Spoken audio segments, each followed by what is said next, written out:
and to be with the church, to encourage and edify one another. And I hope that you'll do that today, whether you stick around for Bible class or not. But that is very, very important as a way to build each other up. That's what we're trying to do. We're trying to build each other up. We're trying to encourage each other. We need this as much as anybody needs the community of the church. So I hope that you'll stay and be with us and edify one another. We are in a series called Upside Down. And this is the series is in the Sermon on the Mount. It's Jesus's core teachings, right? And at the core of our lives needs to be these teachings. At the core of every Christian's life, if we want to know what we're supposed to do, if we want to know how we're supposed to live, if we want to know how to live like Jesus, we need to be constantly examining the Sermon on the Mount. What's there? How do I live? How do I look at this? And from a religious person's perspective, where are my failures? Where are my triumphs?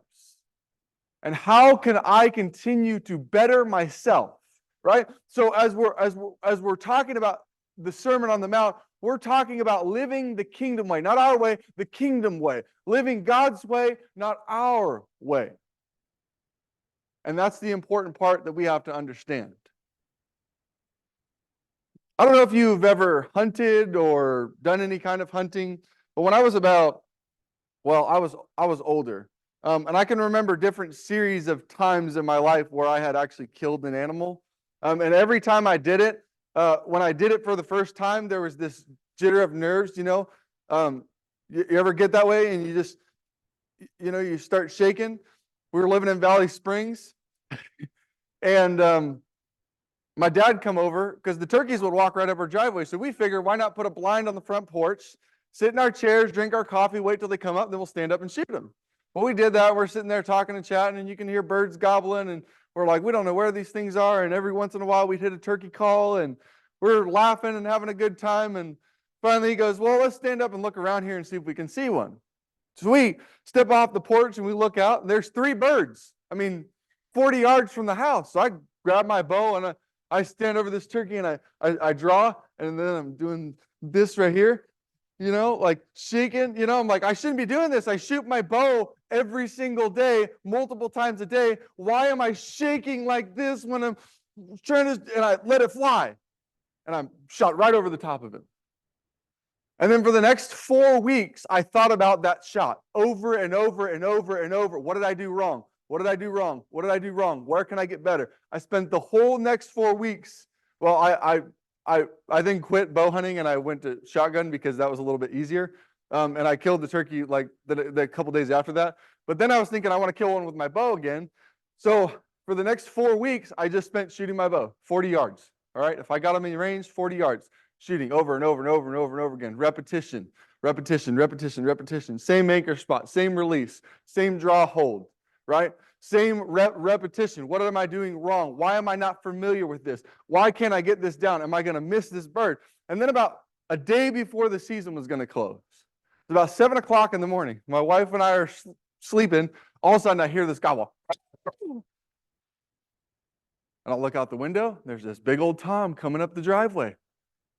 So without getting dressed at all, I run into my office, grab my bow, run outside. I'm standing in the backyard. He's about 15 yards from me. And I draw this bow and I go.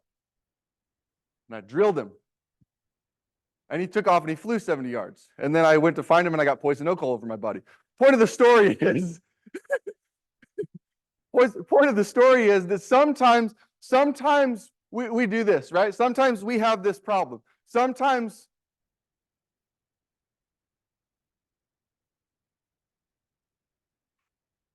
there we go.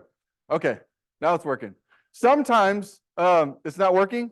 Okay, just click them. What is this? Is the remote plugged in?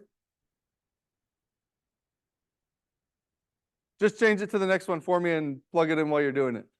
Sometimes we let our emotions get the best of us in the worst ways, right? Now, that's not the worst situation that you could possibly be in, but there have been times and there are times where we allow what we're feeling in the moment, the emotion, to get the best of us in the worst ways, right? That could come about like something like Technical difficulties. Are we good? We are good. Okay. It could come to something like, especially in this area, bad drivers. Anybody ever, get a little angry with bad drivers? Not that you yell out the window or do anything that you're not supposed to do, right? But you may be talking to yourself in the car as if that person could hear you, okay? Bad drivers, you ever gone further than just, yelling a few words at bad drivers, and especially in this area, okay? You get where I'm going with this? It could be rude people, right? Could be people that are just rude. You're in a coffee shop, you're standing in line, somebody cuts in front of you, right? And they don't say anything, or they do something weird or out of character, right? Or it could be the two favorites to bring up at family gatherings and family dinners, right? Politics.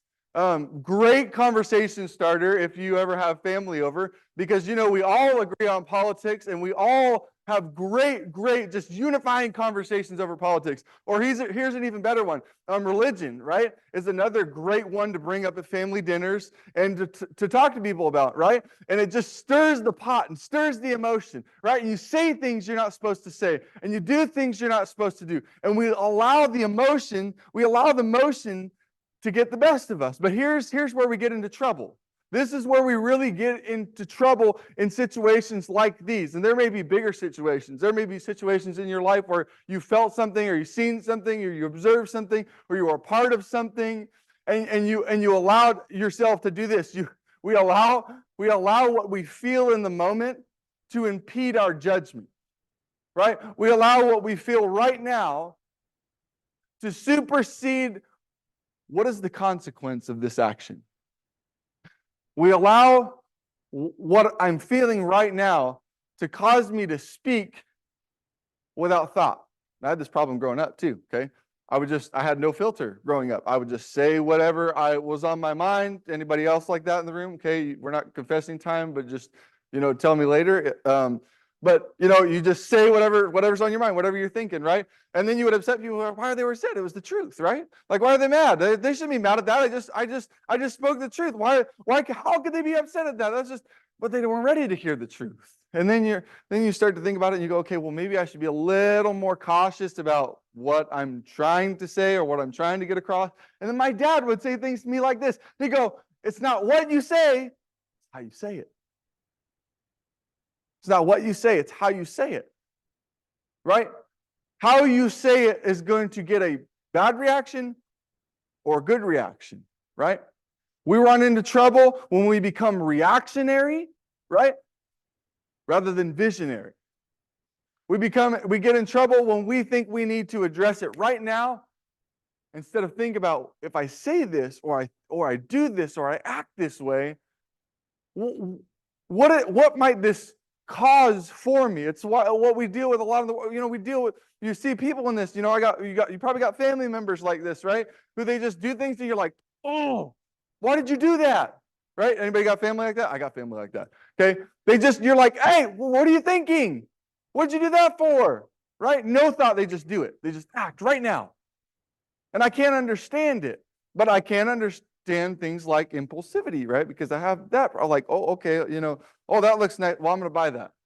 And I'm thinking about like, oh, hey, I got something to pay here. I should probably, not do that. That's a learning process. If you're learning to manage money like I was or am, you start to think about like, oh yeah, I can't do that because I got this to do. Okay, you start learning, and if you allow the emotion to take control, if you become ruled by your emotion, it can cause bad things. There are good things that come out of emotion too. There are good things that stir us. A lot of times we allow people to affect our mood. We allow people to change the way that we're thinking or seeing something. And that's just human. That's just human relationships. That's just people. That's just how the world works. But this is where we begin to learn what it means to be self-controlled, what it means to look at something and go, okay, have I really thought about what I'm going to say before I say it? Or is there something stirring inside me, an anger, whatever it is, that's going to cause me to do something that I can't take back? Cause me to say something that I can't unsay. Right? And that's the variable problem that we run into. Now, Before we jump into our text this morning, I just want to bring us back to this point, because this is a point that we talked about last week and the week before, and it's a very, very important point, right? And that is that change in the world starts with a change inside of you, right? It doesn't start with you trying to change the world, but it starts with you changing you so that you can effectively move down the line and have that influence in your life. This is the point that Jesus is trying to make when he's talking about the Pharisees. Like, you go to chapter 6 and verse 1. And he says, beware of practicing your righteousness. Chapter 5 and verse 20, which we're going to talk about today. For unless your righteousness exceeds that of the scribes and the Pharisees, you will not likewise enter into the kingdom of heaven. And so while he's talking to the disciples, saying, don't become like the Pharisees, he's also talking to the Pharisees and say, there's something wrong here that you need to address. There's something wrong here that you haven't looked within for and tried to change and tried to mold and tried to get right. And the whole Sermon on the Mount would appear like an attack on the religious teachers of the day. But in reality, Jesus is doing two things in the Sermon on the Mount.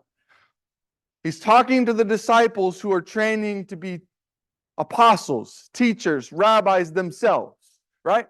And he's talking to those who are already rabbis, who are standing in the audience, who are opposed to what it is that Jesus is teaching, because they had done something that was not right. Now, he begins like this, because as you would imagine, if you're saying things like you're the light of the world, you're the salt of the earth, and you're saying blessed are these groups of people, and you're describing the consistency of the kingdom that is contrary to the way that the kingdom is thought of in your world, you might think, right? You might think that somebody was coming to abolish the law, right?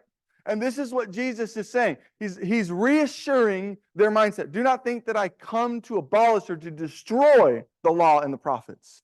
I did not come to destroy the law and the prophets, but to fulfill. This is a key word in the book of Matthew. You look at chapter 1, chapter 2, chapter 3, chapter 4. Jesus is continuously fulfilling prophecies. And Matthew is doing this on purpose. He's saying, look what Jesus, the Messiah, our claimed Messiah, the Son of God, the King of the universe, is fulfilling. And look what he is showing you, because he's attacking a Jewish mind. He's saying, look, if you don't believe this Jesus was the Messiah, let me give you proof. And the way that he would do that is by showing fulfillment. Fulfillment through the baptism of Jesus. Fulfillment through the temptations of prophecy. Fulfillment through his virgin mother, Mary. Fulfillment for the prophecies of going to Egypt and the dreams that Joseph had. There's all these lists of fulfillments, right, that Jesus is fulfilling. And he's doing this on purpose, trying to show, I haven't come to destroy the law. I have come to fulfill the law. I am coming to do something that you cannot do yourself. And it's true in both lights. It's true in the sense that man can never fix his own sin. And it's true in the sense that man was so far removed from the original teachings of the law, they have forgotten what the original teachings of the law meant. And they had manipulated, and they had twisted, and they had moved, and they had connived the law to make it fit their life.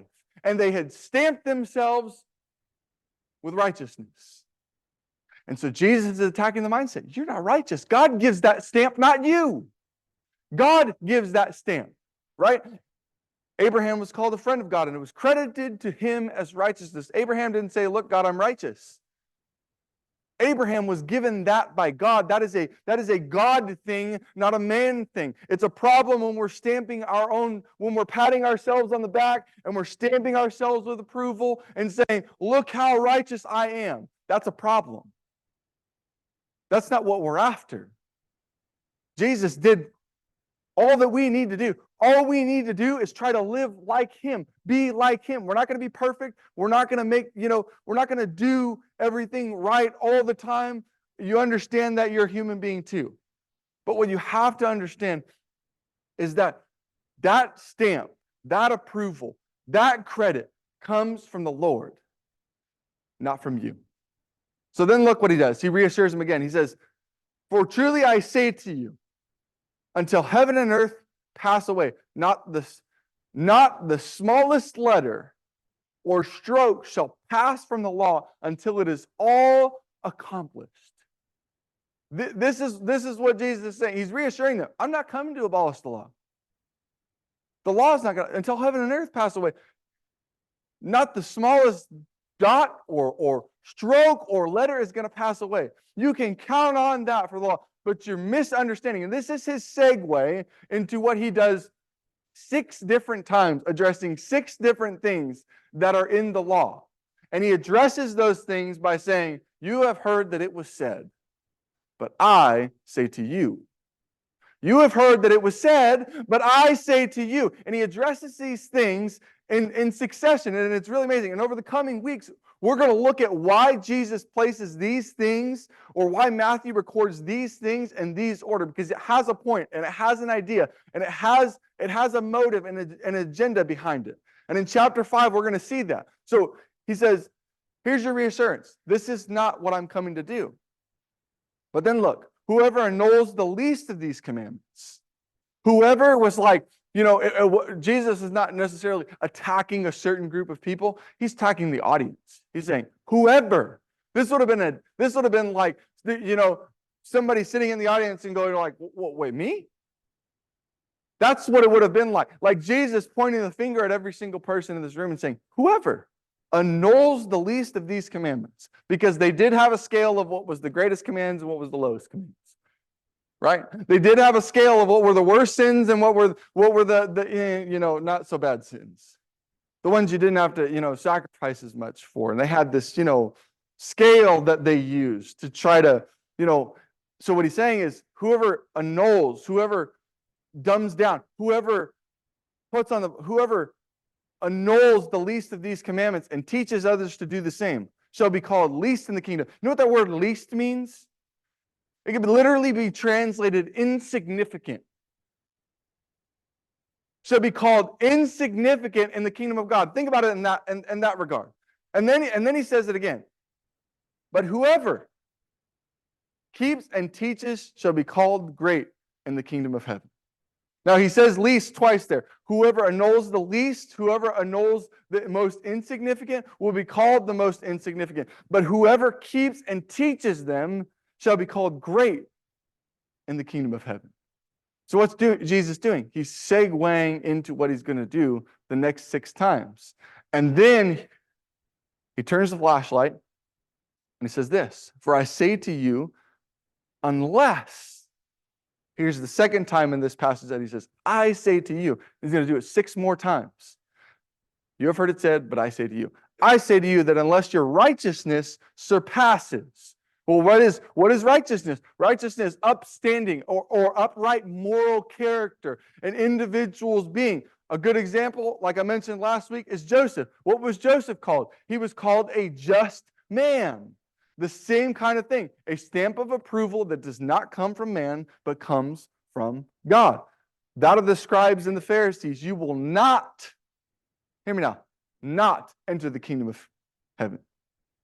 You will not enter the kingdom of heaven if your righteousness does not exceed that of the scribes and the Pharisees. And you start to think about what is the level of righteousness of the scribes and the Pharisees. Well, he's going to describe it for us in chapter 6. What is their level of righteousness? Well, they place these practices, they have these practices of righteousness. Well, if you do these things, then you will be righteous, right? If you practice these things, these are practices that righteous people do and live. And this is how they do them. And the example that they're setting is, when you start to work through this in succession, you go, okay, well, when they give to the poor, they sound a trumpet when they pray, they do it on the street corner so that people will see them, and they lengthen their phylacteries, and they start to perform, they start to put on a show, they start to say, look at me. Look at me. This is how you live righteously. And she says, that's not the way. And he tells them, when you pray, go in your room, pray to your Father in secret, and your Father who sees in secret will reward in secret. What is their level of righteousness? It's a show. I'm not here to put on a show. I want that stamp from God. I don't want to put it on myself. I want to live in such a way that God has placed that upon me. Because if I don't, if that is not given to me from God, I'm in the same position as the Pharisees are. My righteousness does not exceed theirs. But you think about who's in the audience, the disciples and a large crowd of people. And if they're listening to Jesus and they have anything to do with maybe say, the teachers that are there, well, they're curious about Jesus. They're following because he's doing miracles and signs and wonders, and he's doing all these crazy things that he's been anointed to do, and he's proved that he's like no man has ever been. He's proved that he's different. And then he says these things. And what are you talking about? Well, those are my most righteous people. What am I supposed to do if I'm not like them? Let me tell you. Let me show you. You have heard that the ancients were told. You have heard that the ancients were told. 6 times he does this. You have heard that it was said.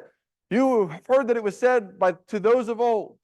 You have heard that it was said, because they live in an oral culture. This is what we don't understand about the Bible. They are completely oral. This is not a reading choral. This is not a grab your iPad and search it on Google kind of culture. This is a completely oral culture. To give you some perspective, by the time a male Jewish boy was the age of 12, he would have the whole entire Torah memorized. The entire Torah memorized. This is the life that they live. By the time the best of that group of people would go on to another higher education, and by the time they were 17, they would have the entire Old Testament memorized. This is their life. The best of those would go and find a rabbi to serve on, and then one day become a rabbi themselves. This is the kind of life that they live. They completely lived on memory. We have nothing on memory in comparison to the world that they lived in. They remembered things because they had to remember things. If we forget something, we just go to Google, right? We just go search it up on your search it up on your tablet, on your Bible app, on your whatever. We don't have to have that kind of memory in the sense that we have to. So completely oral culture. So when Jesus says this strikes a chord. He says, you have heard that it was said. And then he mentions the command, you shall not commit murder. Whoever commits murder shall be liable or guilty to the court. And this is talking about the council. This is talking about the highest council, not just a little, you look in your Bible mark and say, some would say the Sanhedrin court. This is the high, if you commit murder, you're liable to the court. This is how they ruled. This is how they did things. And then he says this, but I say to you, everyone that is angry with his brother. You felt that emotion before? Anger? I'm talking about, what we call a righteous anger. I'm talking about anger, like a fury, like an anger. Like I just can't. I want to do something. I'm so angry, I want to do something. You ever punched a hole in the wall? I'm not saying that I did that, but or incriminating myself. But you ever done something like that? Broke something, thrown something? You're so angry that you allow your emotion to control your actions? You ever done something about your anger? You ever done something in anger you can't take back? You ever said something in anger you can't take back? So this is what Jesus' point is if you're angry with your brother, look, this is what he says. It's not just you shall not murder. But anger is the sin. Anger is the emotion that leads to murder. And so he's pointing out this idea. It's like, well, why did Cain kill Abel? Right? Why has there ever been murder in the way that there's ever been murder? Well, it starts with an emotion. It starts with anger. It starts with greed. It starts with selfishness. It starts with me. It starts in me. And it brews. And if I can't let it go, I lead myself. You've heard it said, you shall not commit murder. And whoever commits murder shall be liable to the court. But I say to you, everyone who is angry with his brother shall be guilty before the court. Not just when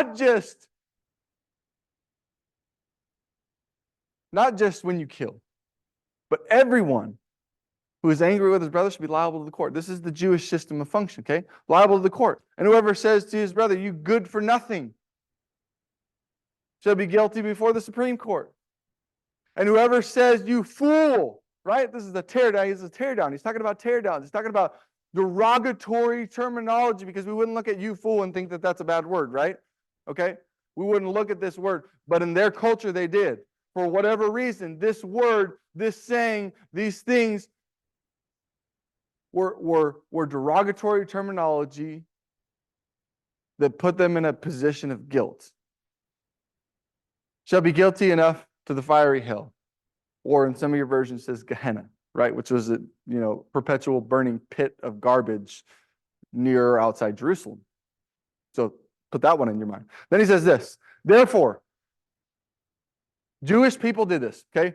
They would go to the altar, they would offer sacrifice. Therefore, if you are presenting your offering at the altar, and remember that your brother has something against you.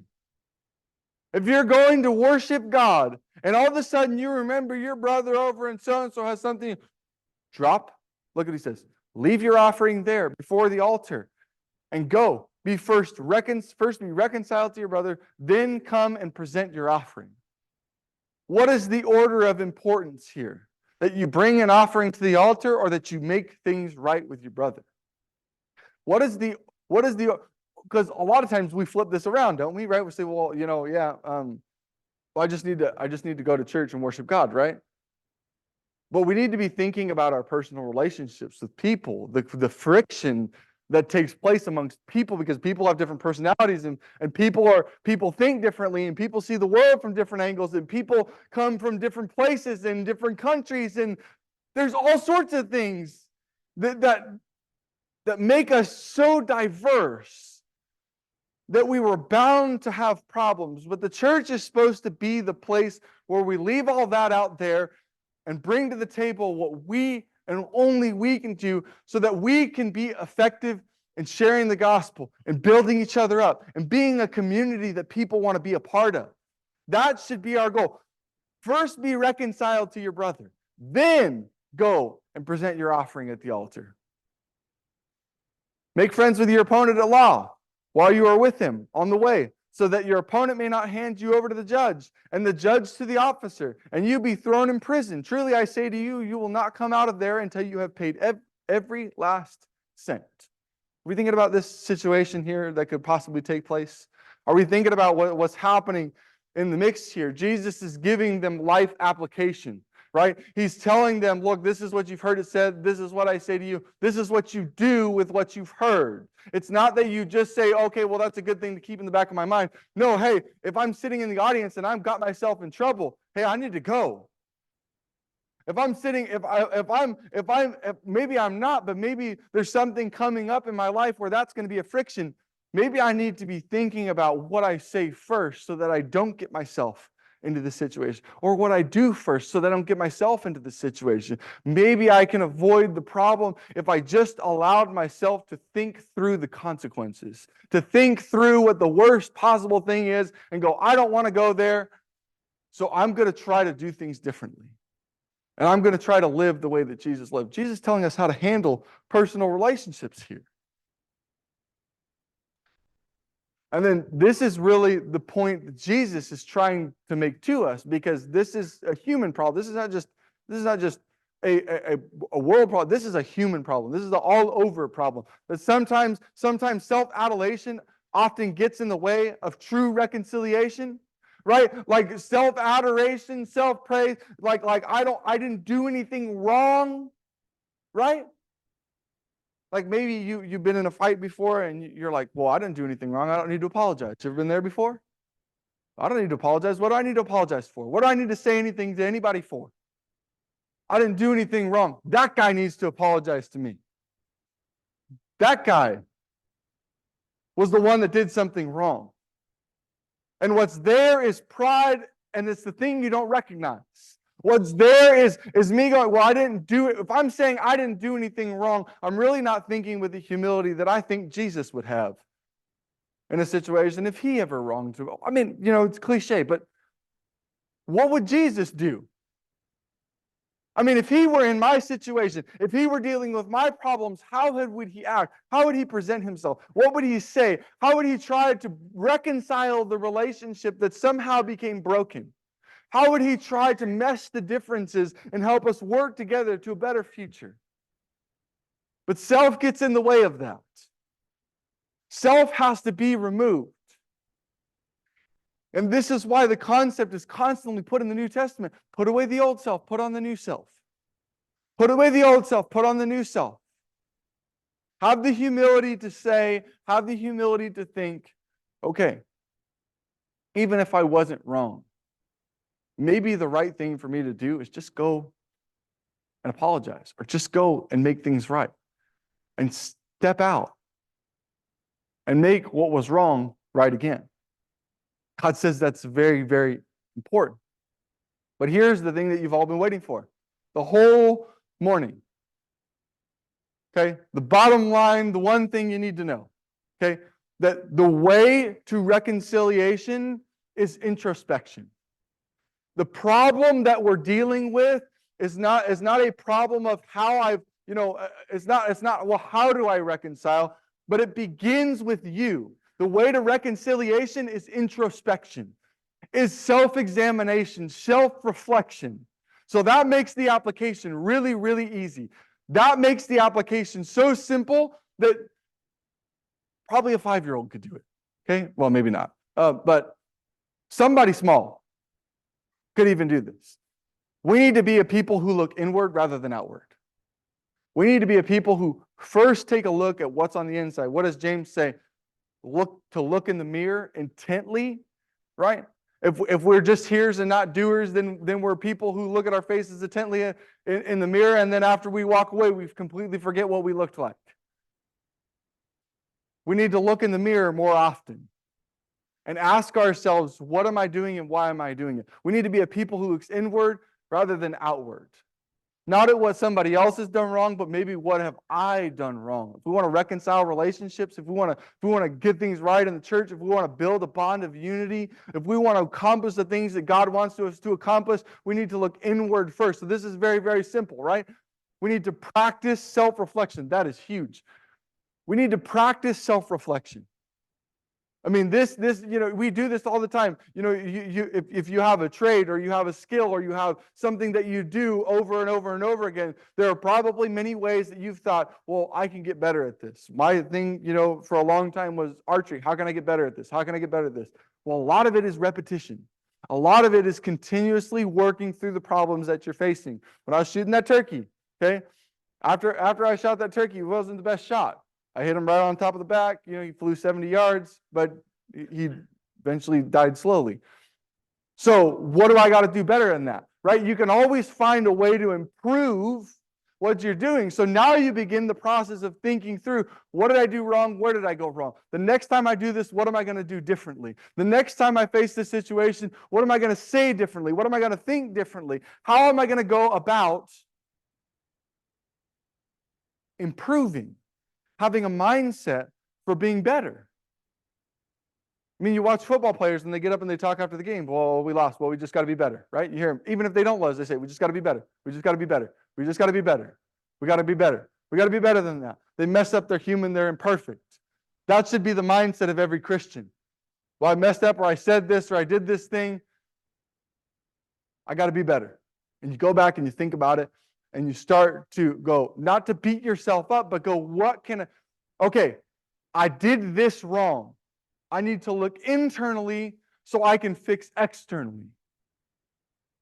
Because if I don't do that and I think that I've just got it all right and I've got it all down and I've got life going and I don't got anything wrong, I'm going to be in the wrong spot.